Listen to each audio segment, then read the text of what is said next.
তো আমি একটু ছোটো করে তাকপের সিন এনিমিটা নিয়ে কথা বলতে চাই। তো প্রথমে একটা লিঙ্কও দিয়ে দিচ্ছে যে তোমাদের মাথায় যদি সুইসাইডাল থট ঘুরে তাহলে তুমি ভিডিওটা দেখতে পারো। তো আমার ক্লাস 9-10 এইসব সমস্যা হইতো।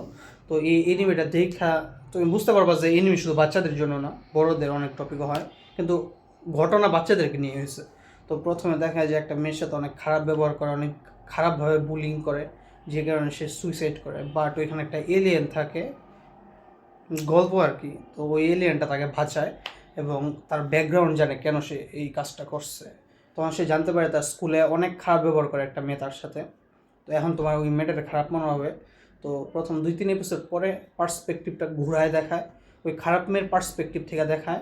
তো আসলে ওই খারাপ মেয়ের যে মা থাকে, তার মা তারে মারে কারণ হইতেছে এই যে এখন যে ভালো মেয়েটা আছে, এই ভালো মেয়ের মার সাথে ওই খারাপ মেয়ে যে আছে মারতো ওই ভালো মেয়েটারে, ওই খারাপ মেয়ের বাবা একসাথে ডেটিং করে। তো এই খারাপ মেয়ের মা এই জন্য তার মেয়েকে বলে তুমি তো আমার কষ্টটা বুঝো, এটা বললে তার মেয়েরে দুমায় পিটাইতো। তো মনে করো এনে কাটটা গেছে, এনে ইয়ে হয়ে গেছে, সে মেকআপ করে ইয়ে করে আসতো এবং তার সব রাগ বের করতো ওই মেয়ের উপরে। তো এই এনিমিটা দেখলে তুমি বুঝতে পারবে আসলে এখন আমাদের যাদের খারাপ মনে হইতেছে, তুমি যদি তাদের ব্যাকগ্রাউন্ডটা জানো যে তারা আসলে তোমার সাথে খারাপ করতেছে না, তারা পরিস্থিতিতে পড়ে এরকম মেজাজ খিটখিটে এত খারাপ অবস্থা হয়ে গেছে, সেই জন্য তোমার সাথে এরকম খারাপ ব্যবহার করতেছে। এটাতে তাদেরও কোনো দোষ নাই। তুমিও যদি তাদের জায়গায় থাকতা ঠিক সেম জিনিসটাই করতা। এই তাকপিস সিন এনিমিটা দেখে আমি এটাই বুঝতে পারছি।